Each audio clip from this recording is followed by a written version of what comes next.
Kui Egiptuse vana kuningriik kokku varises, tundus see maailma lõpuna, aga see ei hääbunud aeglaselt, vaid lagunes järsult. Rooma suri sajandite jooksul, Maiad kadusid põlvkondade jooksul, kuid Egiptuse esimene impeerium purunes vaid 20 aastaga, kui 18 valitsejat vahetus troonil. 500 aastat enne seda oli Egiptus peaaegu puutumatuna püsinud. Niilus toitis rahvast, eliit tuppus rikkusesse. Vaarao polnud lihtsalt varitseja, ta oli elav jumal. Kuni Niilus alt vedas ja inimesed, kes kunagi oma valitsejaid kummardasid, pöördusid nende vastu, sest kiireim viis jumala hävitamiseks on lasta inimestel näha tema läbikukkumist. Esimene peatükk, masina ülbus. Vanaja maailmas oli iga võimu saaduslikuks veaks ülbustunne. Kui Egiptuse vanas kuningriigis olid ajad head, voolas enesekindlus nagu rohke õlu, mida töölised püramiide ehitades jõid. Kuid enesekindlusega kaasnes sageli ülbus ja edevus, mis ütles, meie ja ainult meie oleme Jumala välja valitud rahvas. See ütles, et head ajad ei lõpe kunagi. Leidlikkuse ja töökusega allutati loodus egiptlaste tahtele. Kogu selle ülbuse keskmes olid kuningad, vaarad, kes ütlesid oma rahvale, et nad ei ole lihtsalt jumalate esindajad, vaid elavad jumalad, universumi valitsejad.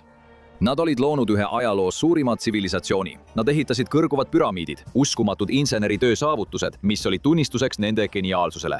Vana riik ajavahemikus 2700 e-kristunel kuni 2200 e-kristunel oli ise tõendiks sellest, et Jumal võis võtta inimkuju. Paljudel neist aastatest oli see rahu ja õitsengu aeg, mil isegi vaestel oli toit laual. Kuid oma arrogantsuses jätsid Egiptuse kuninglikud tähelepanuta selle keskkonna täieliku ettearvamatuse, mida nad arvasid end kontrollivat. See oli kuningriik, mis oli üles ehitatud ühele ainsale rikkepunktile. Igal aastal uputas suur Niiluse jõgi tasandikud. Viljakas pinnas lõi rohkelt saaki, toiduvaru, mis aastast aastasse oli piisav kogu rahva toitmiseks. See oli täiuslik süsteem. Rahvale täitsid kuningad oma lubadused kõiki varustada. Kuid kui asjad hakkasid viltu minema, kui üleujutuste tase aasta-aastat langes, ei olnud kuningatel vastuseid. Ilma lahendusteta hakkas nende võim hääbuma. Inimesed kaotasid ususüsteemi, mille nimel nad olid kogu elu rühelnud. Ja saasüsteem oli juba tavainimese kahjuks üles seatud. Kogu rikkus voolas ülespoole ja peatus vaaraode juures. Memphises, Niiluse kallastel asuvas pealinnas valitsedes, oli nende võim absoluutne. Kui vaarao oma paleest välja astus, viskusid ametnikud tema jalge ette. Teda koheldi nagu jumalust maa peal. Võimsate kuninglike all istus bürokraatia, väike kirjaoskajate ametnike eliit, kes kuningriiki juhtis. Mõned neist olid suured kirjatundjad, kes kasutasid hieroglüüfe haldusdokumentide ning kannatuste ja kangelaslugude kirjutamiseks. Kõrged ametnikud elasid kuninga poolt antud mõisates, kuid teoorias kuulus kõik temale. Iga küla ja linn, mis olid laiali 42 provintsi ehk noomi vahel, kus rahvas haris maad. Kui ametnikud surid, läksid nende mõisad tagasi kroonivaldusse. Vana kuningriik ei toiminud tõelise rahasüsteemi alusel. Talupojad maksid mõisa omanikele saagi ja tööga. Süsteem oli kallutatud. Kogu rikkus, toit ja tööjõud voolasid ülespoole ühele mehele Memphises ning kõik teised elasid sellest, mis neile alla tilkus. Rikkad näitasid oma staatust imporditud luksuskaupadega süsteemis, mis pikka aega tundus murdmatu hierarhiana.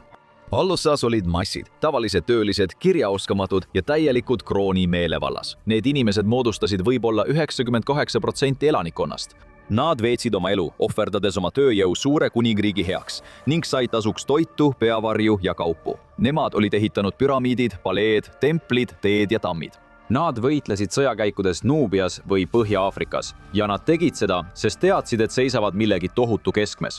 Nende kuningriik oli koduks maailma kõige arenenumatele inimestele, tsivilisatsioonile, mis oli sajandeid liiga võimas, et ükski võõras vallutaja suudaks seda alistada. Kuni üleujutusetuid püsis maa roheline, monumendid kerkisid ja jumalik kord kestis. Tegelikult oli see terve majandus, mis sõltus ilmast. Kogu see rikkus oli koondunud ühte valitsevasse perekonda, kes ei saanud endale lubada kliima muutumist. Kuningaid, kes näljaajaks suuremate riigi viljakuuride ehitamise asemel ehitasid kolossaalseid monumente oma egole. Mehi, kes maeti rikkustega hauataguse elu jaoks. Mõned maeti isegi koos ohverdatud ametnike ja teenijatega, kuid seni, kuni kuninglikud täitsid oma lubadusi, selle kõik ühe heaks toimiva süsteemi rattad pöörlesid edasi. Kuningriik oli nii täiuslikult edu jaoks üles ehitatud, et selle valitsejatel polnud peaaegu ühtegi tagavaraplaani. Igasugune tõsine kõrvalekalle normist oli justkui surmaotsus, mis ootas täitumist. Need vaaraod polnud ülimad olendid, nad olid tavalised, surelikud ja peagi pidid nad oma õuduseks avastama, et inimene ei suuda loodust kontrollida. teine peatükk, geograafiline lõks. Maailma kliima muutub, täna mõistame seda. Aga vanariigi ajal ei mõistnud ei kuningas, kuberner ega tark kirjatundja piirkondlike kliimamuutuste ohtlikku olemust ega nende mõju niiluse üleujutustsüklitele. Oma lõputus arrogantsis uskusid kuningad, et kui nad surevad, rändavad nad koos kogu elu looja, päikesejumal Raaga üle taeva. Sellest tulenevalt peeti Egiptuse kuninglikku perekonda looduse korra lahutamatuks osaks, kuid tegelikkuses polnud kuningatel mingit kontrolli ei taeva ega jõe üle. Sajandeid oli see peaaegu täiuslik suhe inimese ja looduse vahel, kuid siis lakkas jõgi lihtsalt tõusmast. Jumal kuningal polnud vastuseid. Alguses oli muutus peen. Üleujutusvee tase hakkas järk-järgult langema, mida ametnikud mõõtsid nilomeetritega. Umbes 3000 EKRE saatsid kuningas Narmeri ametnikud hoiatuse. Midagi on valesti, üleujutuse tase on langenud. Siis saabus Big Boat. Langus oli alanud. Egiptuse rahvas tabas pime ajajärk. Suuri püramiide enam ei ehitatud. Suured templiprojektid aeglustusid või peatusid täielikult. Kui kliima muutus kuivemaks, taimestik taandus. Osa taimestikust kadus, kui liivaluited liikusid inimeste asulatele lähemale. 42 provintsi kubernerid nomarhid said üha võimsamaks, kuna inimesed kaotasid usu tsentraliseeritud riiki. Piirkondlikud kohtunikud ja magistraadid kehtestasid omaenda võimu. Jõukad preestrid hakkasid toetama kohalikke valitsejaid, mitte vaaraod ja tema valitsust Memphises. Vägivaldseks ellujäämisvõitluseks kujunenud olukorras ei pöördunud tavalised inimesed enam oma jumaliku kuninga poole pääsemise lootuses. Nad pöördusid nende poole, kellel oli toitu. Nad pöördusid kuberneride, mitte oma kõikvõimsa kuninga poole, et pääseda sellest elu ja surma kriisist. Rahva arvates oli näljahäda otsene tagajärg jumalikule vihale. Kui kuningad olid jumalatega ühenduses, siis pidi maa viljatuks muutumine olema kuninga süü, kuid tal ei olnud vastuseid õudusele, mis tema rahvast tabas. Allikad näitavad, et kriisiaegadel jagati vilja abimeetmetena, kuid kuningas pöördus abi saamiseks jumalate poole ja kui abi ei tulnud, oli ta oma rahva silmis läbi kukkunud. Vana kuningriigi 500 aasta jooksul oli palju kuningaid, võib-olla kokku 25–30, kuid just 4. dünastia valitsejad said Egiptuse võimu ülimaks sümboliks, ehitades kõige suuremad püramiidid, mis eales püstitatud. Kuid 6. dünastia ajaks, aastatel 2345 e.Kristun kuni 2181 e.Kristun, olid need inimliku leidlikkuse monumendid vaid meenutused ammu möödunud hiilgusest. Vana kuningriigi kriis saavutas haripunkti vägivaldsete poliitiliste vapustuste perioodil. Pepi II, 6. dünastia viimane suur kuningas, valitses Egiptust 90 aastat. Kui ta 94-aastaselt suri, oli verine katastroof juba lahti rullumas. Tema jumalikkuse illusioon oli täielikult kadunud. Tema pojad ja tütred olid trooni oodates vanaks jäänud ning kohe, kui ta suri, rebisid nälgivad massid tema haua laiali ja võtsid kõik endale. Isegi tema muumia. Tema isa, Pepi I tempel, põletati maatasa. Kogu tema perekonda vihati. Tema surma järel tekkinud vaakumis lagunes kuningriik tükkideks. Järgmise 20 aasta jooksul käis troonist läbi 18 erinevat valitsejat järjestikku, kuid selleks ajaks oli vaarao keskne võim Memphisest juba vaid vari. Tegelik võim kuulus nüüd kohalikele nomarhidele, kes kehtestasid oma reeglid. Need kubernerid muutusid pärilikeks, luues võimsaid dünastiaid, kes väitsid end olevat suured pealikud. Nad olid juhid, kes võitlesid teiste provintside vastu, kutsudes esile peaaegu pideva kodusõja seisundi. Tõendeid sellisest massilisest verevalamisest leidub hauakambris, mille arheoloogid hiljem avastasid. Egiptlased maeti tavaliselt üksinda või koos lähisugulastega, kuid selles vana riigi lõpu ühishauas oli 60 mumifitseeritud meest, kes kõik olid surnud vägivaldselt. Nad said kividega pähe, langesid nuiaga lööduna ning neil olid haavad, mis näitasid, et nooled olid kunagi nende kehasid läbistanud. Need mehed surid lahingus. On raske täpselt öelda, kuidas see kriis arenes või milline piirkond kannatas kõige rohkem põua ja nälja all. Nagu enamiku Vana-Egiptuse ajaloo puhul on meil väga vähe tõendeid, mille põhjal täiesti täpset pilti maalida. Aga on kindel, et lugematute inimeste jaoks kogu kuningriigis saabus katastroof täie jõuga. Paljud olid sisuliselt lõksus kitsas tsivilisatsiooni ribas, mida ümbritses laienev kõrb. Läände jäi Sahara, itta karmid kõrbed ja mäed. Lõunas olid rasked kärestikud ja rivaalitsevad alad, põhjas Soomaad ja Vahemeri. Tavalise inimese jaoks, keda nälg oli juba nõrgestanud, polnud varusid pikaks ja ohtlikuks teekonnaks läbi võõraste maade, kus varitsesid röövlid. Navigeerimiseks polnud tõelisi kaarte ega ka transpordivahendeid, mida nad oleksid suutnud endale lubada.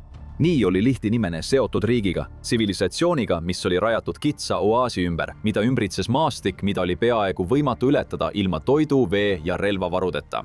ainuüksi ühel mehel oli peaaegu võimatu end välja päästa, rääkimata oma perekonnast. Egiptus polnud Rooma. Rooma impeeriumi kokkuvarisemise ajal said kõige meeleheitlikumad inimesed rännata naaberprovintsidesse. Nad võisid liikuda läbi metsade, sõita mööda jõgesid ja asuda elama peaaegu kuhu iganes nad soovisid. Samuti polnud Egiptus nagu Vahemere maailm pronksiaja kokkuvarisemise ajal 12. ja 13. sajandil ehk Kristun. Terved rühmad suutsid põgeneda merd mööda ja rändasid pikki rannikut ja saari. Egiptuse rahval sellist põgenemisteed ei olnud. Nad olid lõksus kõrvetava päikese all, oodates kas surma või viimast võitlust. See oli psühholoogiline kriis, mitte ainult füüsiline. 3. peatükk, kui jumalad alt vedasid. Inimesed olid usu kaotanud, nad muutusid küüniliseks ja vihaseks. Nad pidasid neid kõrguvaid püramiide ja kullatud haudu ahnuse ja liialduste tunnistuseks. Valed, loits, mis oli peale pandud ja nüüd 1000 killuks purunenud. Hauakambrid ütlesid kõik. Nomarhide kirjeldused, kes väitsid, et päästsid oma rahva kõige hullemast hävingust. Ma andsin näljastele leiba ja alast inimestele riideid. Kogu ülem Egiptus suri nälga. Selle sõnumi kõige hirmutavam osa oli see, et inimesed sõid oma lapsi. Memphises oli küll veel kuningas, kuid tema võim ulatus tõenäoliselt vaevu linna piiridest kaugemale. Ülejäänud riiki valitsesid nüüd need provintsi administraatorid. Hauakirjad kuulutasid neid ülem-Egiptuse kesknomose ülevaatajateks või isegi jumala pitseri kandjateks. Neid ei huvitanud vaarao ega rahvas. Neid huvitasid rikkused ja mõjuvõim, mis neil oleks teispoolsuses. Kui üleujutused ebaõnnestusid, võisid mõned neist olla sama jõuetud kui kuningas hävingu peatamisel. Nende viljalaod said tõenäoliselt tühjaks. Talupojad üritasid meeleheitlikult kasvatada oma saaki liivapankadel kuid tulutult. Nende juhid olid osutunud sama ebakompetentseteks kui keskvalitsus. Kuid kogu selles segaduses kuulutasid mõned kubernerid nüüd oma rahvale, et Jumal ei ole neid hüljanud. Üks neist oli Ankh-Anktifi, kõrge ametnik, kes näis end pidavat vaaraoks või tema enda sõnade järgi suureks pealikuks. Kui suur osa Egiptusest nälgis, väitis ta, et toitis meeleheitlikke. Ta andis naised meestele, kellel neid polnud. Ta andis jalanõud neile, kes kõndisid paljajalu kuumal maal. Kui mehed ja naised väljaspool tema provintsi otsisid toitu või rüüstasid templeid, väitis Ankh-Anktifi, et tema tarkus seisnes tammide ehitamises ja toiduvarude jagamises. Tema hauakirjad panevad ta kõlama võitmatuna. Ma olen mees, kellele pole võrdset. Ma olen rahva ees ja rahva taga. Ja siis tuli Nomarh Kati, teine Asjutist mees, kes oli oma kuningale äärmiselt ustav. Kuid, nagu teisedki nomarhid, seisis ka tema silmitsi saagikuse langusega, kui üleujutused ei saabunud enam piisava jõuga, et muuta muld viljakaks. Seistes silmitsi näljahäda ja aeglase nälgimisega nende inimeste seas, kes temat juhatust ootasid, väitis ta hiljem, et oli säästunud oma provintsi õudustest, mida enamik pidi taluma. Ma toitsin oma linna. Pidasin ise toiduvarude üle arvestust ja veejagajana keset päeva. Ta kaevas 10 küünra laiuse kanali, et juhtida vett põllumaadele. Nagu Antifi oli ta piisavalt tark, et ehitada tamme. Ta jagas vilja normide kaupa ja paigutas valvurid aitadesse, et kaitsta vähest alles jäänud toitu varaste eest. Aga need mehed võisid olla erandid, nagu preester Hekanok, kes kirjutas: vaata, kogu maa on surnud ja sina pole nälginud. Ka tema oli kannibalismi tunnistajaks. Vaata, siin on hakatud inimesi sööma. Maailmas, kus inimesed läksid kõige äärmuslikumate inimtabude rikkumiseni, puhkes vägivald. Vaestel polnud valikut, nad sõid eesleid ja lõpuks lapsi. Lõpuks hakkasid nad vastu. Nad moodustasid suurema osa elanikkonnast, ükskõik kui palju valvureid valvas rikaste mõisaid või kui palju relvi nende seinu ehtis, eliit ei suutnud masse igavesti tagasi hoida. Selle kohutava kaose kõige häirivamad kirjeldused pärinevad kirjutistest, mis on omistatud targale nimega Ipuver. Ajaloolased vaidlevad siiani, kui täpsed tema sõnad olid. Mõned egüptoloogid uskusid, et tema kirjeldused põhinesid tegelikel sündmustel, kuid teised väidavad, et need olid hilisema ajastu poliitiline propaganda, hoiatus sellest, mis juhtub, kui monarhia ja jumalik kord lagunevad. Olgu kuidas on, nälg ja nälgimine olid vahtamata reaalsed. Ipuveri käega kirjutatud põrgulikud kirjeldused võivad mingil määral tõele vastata. Vaata, kõrb neelab maa, linnad on laastatud. Ülem Egiptus muutus kõnnumaaks. Ta kirjutas, et nälgivad massid võtsid seaduse enda kätte, kui nad toitu otsides tuhnisid ja võitlesid. Oma raevus lõid nad aadlike imikute pead vastu seinu puruks. Mõned vanemad hülgasid oma enda lapsed. Kadedus ja kibestumus levisid kõikjal. Hästi riides mehi peksti tänavatel. Isegi jõukad naised polnud enam turvalised. Mõned veeti minema ja suleti vanglatesse, et nad seal nälgiksid.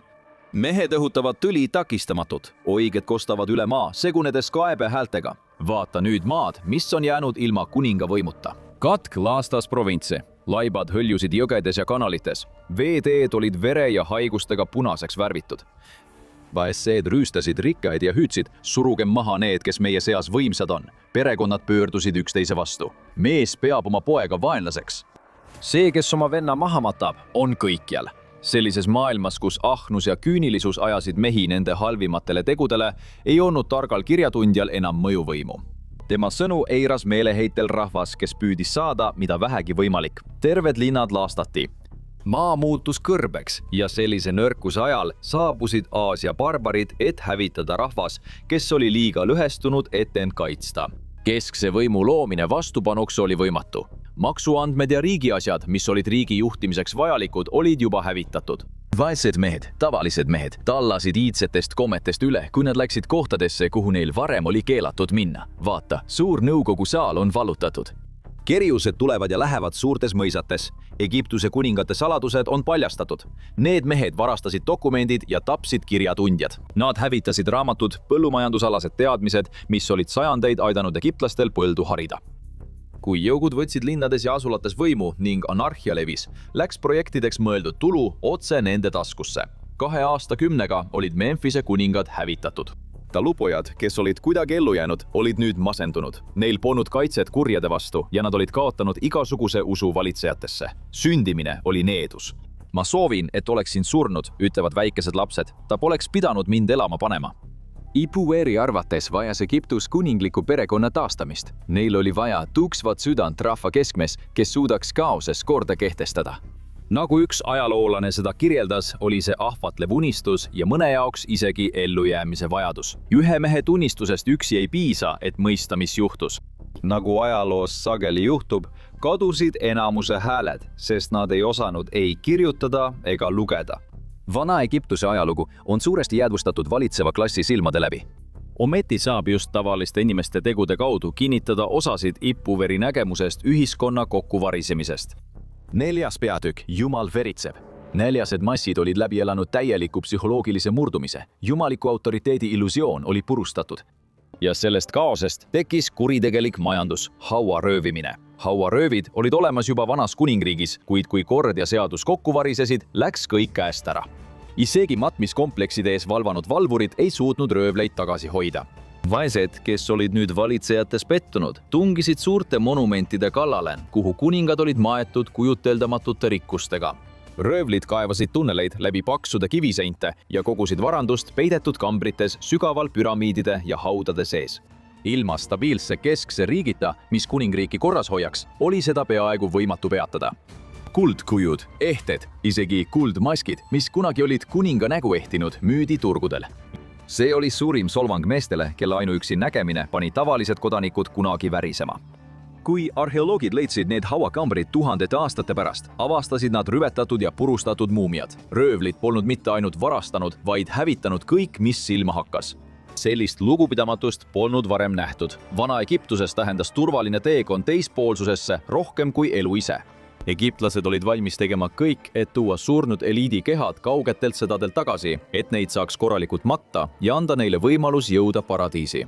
Haua hävitamine oli nende meeste jaoks sisuliselt mõrv, lõigates nad igavesest elust ära. Ametnikud tegid kõik, et rüüstamist peatada.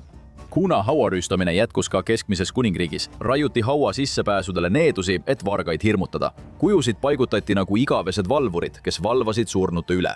Kui see ei aidanud, blokeeriti matmisruumid rusuga, mis peideti kivikihtide taha. Ja kui ka see osutus ebaefektiivseks, hakkasid valitsejad oma haudu paigutama sügavale püramiidide ja maa-aluste komplekside alla, kuid sellest ei piisanud kunagi. Hauaröövlid muutusid uue Egiptuse valitsejate jaoks pidevaks ärevuse allikaks. Kui oli üks viis selle peatamiseks, siis see oli hirm, vägivald, valu, surm. Need, keda tabati varastatud matusekaupadega äritsemast, võisid saada surmanuhtluse. Mõnda peksti ja neile, kes olid surma mõistetud, olid viimased hetked maa peal õudsed.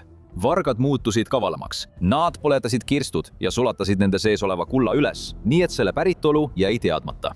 Nad röövisid väärtuslikke lõõnastatud õlisid, kuid müüsid need rahvusvahelisel turul ränduritele. vääriskividest amuletid, eksootilised esemed, mida koha peal ei müüdud, vaid anti edasi meestele, kes müüsid kauba mööduvatele kaaravanidele. See polnud lisaraha teenimise pärast, see oli ellujäämise nimel.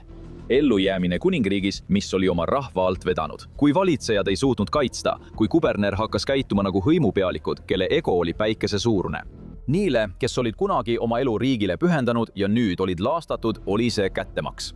Nende jaoks oli teispoolsus alati suletud olnud. Vaesed siin maailmas, olematud teises. Pärast kokkuvarisemist muutus ka see.